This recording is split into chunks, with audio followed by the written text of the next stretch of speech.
तो भाई लोग, जैसे कि आप अभी हमारे स्क्रीन पे एक पोस्टर देख रहे होंगे, जी हाँ, आपको बता दूं ये होली सॉन्ग का पोस्टर है।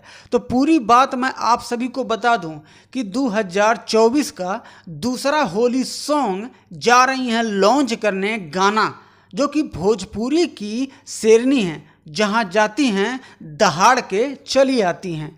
तो आज इस वीडियो में आपको बता दूं कि भोजपुरी की शेरनी कहे जाने वाली अक्षरा सिंह जी का 2024 का दूसरा होली सॉन्ग जा रहा है लॉन्च होने। तो सबसे पहले भाई लोग, यहाँ स्क्रीन पे पोस्टर आप देख लीजिए, जिस गाने का टाइटल होगा राम पहुना संग होली, यही इनके गाने का टाइटल है। और इस वीडियो में फैड करते नजर आने वाले हैं भोजपुरी के सुपरस्टार यश कुमार और अक्षरा सिंह, आप सभी को वीडियो में नज़र आने वाले हैं। और इस गाने के राइटर हैं मनोज मतलबी जी और म्यूजिक डायरेक्टर हैं अविनाश झा घुंघरू जी। भाई लोग, 15 मार्च को सुबह 6:15 पे अक्षरा सिंह के यूट्यूब चैनल पर इस गाने को लॉन्च किया जाएगा।